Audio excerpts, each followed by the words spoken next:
మీరు చూడాలనుకున్నదే మీరు చూస్తున్నది SV99 న్యూస్. శాంతియుత ప్రశాంత వాతావరణంలో వినాయక చతుర్థి నిమజ్జనం మిలాద్ ఉన్నబీ వేడుకలు ఘనంగా జరుపుకోవాలని జిల్లా కలెక్టర్ విజయేంద్ర బోయి కోరారు. వినాయక చతుర్థి గణేష్ నిమజ్జనం మిలాద్ ఉన్నబీ వేడుకలను పురస్కరించుకుని సమీకృత జిల్లా కార్యాలయాల సముదాయంలోని కాన్ఫరెన్స్ హాల్లో శనివారం శాంతి కమిటీ సమావేశం నిర్వహించారు. కలెక్టర్ విజయేంద్ర బోయి ఎస్పీడీ జానకి అధికారులకు కీలక సూచనలు చేశారు. మిలాద్ ఉన్నబీ గణేష్ ఉత్సవాల సందర్భంగా చేపట్టాల్సిన చర్యలు, అందుబాటులోకి తేవాల్సిన సదుపాయాల గురించి గణేష్ ఉత్సవ కమిటీ, శాంతి కమిటీ సభ్యులు, ముస్లిం మత పెద్దలు, మండపాల నిర్వాహకులు పలు ప్రతిపాదనలు చేస్తూ తమ అభిప్రాయాలను వెల్లడించారు. శాంతియుత వాతావరణంలో భక్తి శ్రద్ధలతో మత సామరస్యానికి ప్రతీకగా వేడుకలు జరిగేలా తోడ్పాటును అందిస్తామని అన్నారు.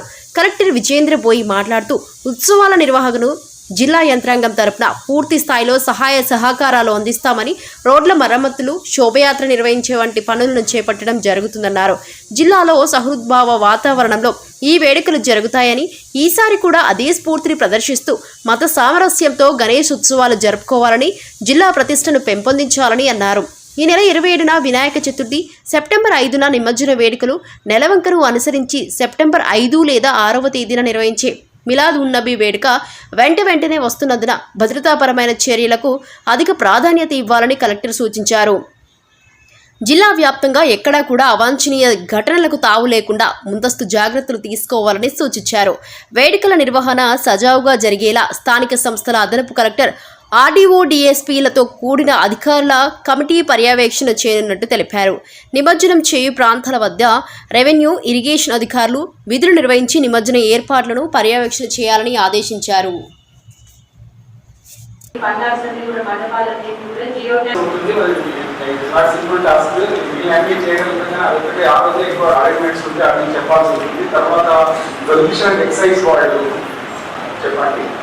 తర్వాత చేసుకోవడం జరుగుతుంది. ఇబ్బందులు ఎప్పుడు దొరుకుతున్నాయి. అయితే ఈ సంవత్సరం కూడా అదే బీచ్ పట్టికి ఇంకేదైనా కుంటలు, చెరువులు దగ్గర ప్రాంతాన్ని ఏమైనా ఉంటే చేసింది. ఒకవేళ అక్కడికి పోలేని ఆ వర్షాల నుంచి రోడ్లు చూడడానికి చాలా కొంత ఇబ్బందికరంగా ఉంటాయి. అదేవిధంగా కూడా మరి మొన్ననే మనం అందరం చూసిన పేపర్లు హైదరాబాద్లో ఆ కరెంటు చట్టం అక్కడ ఆల్రెడీ మా వాళ్ళు మీటింగ్స్ పెట్టి చెప్పారు. మండపాల దగ్గర కంపల్సరీ వాలంటీర్స్ ఉండాలి, ఆర్గనైజర్స్ నేమ్ ఉండాలి. మనం last time municipal, police and other departments తోటి ఏ ఏరియాకి ఆ ఏరియా వాట్సాప్ గ్రూప్ క్రియేట్ చేస్తాం. ఎక్కడ ఉన్నారు ఇట్లా ఆర్ఈపీస్ ఇప్పుడు అయితే పగలగొట్టలేదు కదా అంటే ఆ బ్రిడ్జెస్ పగలగొట్టలేదు. సో ఇన్వర్షన్ అప్పుడు ప్రాబ్లం అవుతుంది, తెచ్చేటప్పుడు ప్రాబ్లం అవుతుంది. సో వీలైనంత ఇదితో మీ దగ్గర మీ ఏరియాకి సంబంధించి హైట్స్ చూసుకొని విగ్రహం తెచ్చుకుంటే బాగుంటుంది అనేసి నా ఫస్ట్ రిక్వెస్ట్. మాకు పోలీస్ పోర్టల్ ఉంది, ఖచ్చితంగా అందులో రిజిస్టర్ చేయాలి. అందులో రిజిస్టర్ చేస్తేనే మీకు మేము సెక్యూరిటీ ఇవ్వగలుగుతాం. నేను ఎందుకు చేయాలి అని అనుకుంటే తప్పవుతుంది. ఖచ్చితంగా మనకి మనం clean and green Vinayaka Chavithi చేసుకోవాలి. సో క్లీన్లీనెస్ లో అడిగారు మున్సిపాలిటీ క్లీన్ చేయాలి అంటే మున్సిపల్ సిబ్బంది క్లీన్ చేస్తారు.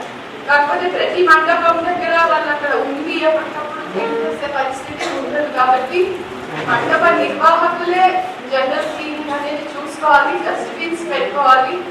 మీరు వెట్ వేస్ట్ తర్వాత ఈ రోడ్స్ కూడా మేము ఎక్కడెక్కడ వాట్ హోల్స్ గుంతలు పడినవి అవి ఇప్పుడు ఒకసారి చూసి అది ఎన్హెచ్ కానివ్వండి, లేకపోతే ఆర్ఎండి కానివ్వండి, మున్సిపల్ కానివ్వండి, వాటిని గుంతలు వాటిని పూర్తి కొట్టడం మనకి ఇబ్బంది లేకుండా చేయడానికి మన ఎలక్ట్రిసిటీ డిపార్ట్మెంట్, ఫైర్ డిపార్ట్మెంట్, మన ఎక్సైజ్, దెన్ ఫిషరీస్, తర్వాత మున్సిపల్ కమిషనర్స్, మిగిలిన అన్ని డిపార్ట్మెంట్స్ కూడా వారి వైపు నుంచి వాళ్ళు అన్ని చర్యలు కూడా తీసుకోవడం జరుగుతుంది.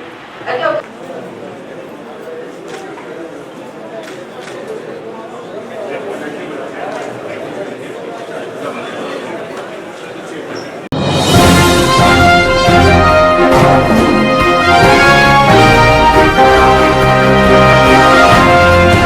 మీరు చూడాలనుకున్నదే మీరు చూస్తున్నది SV99 న్యూస్.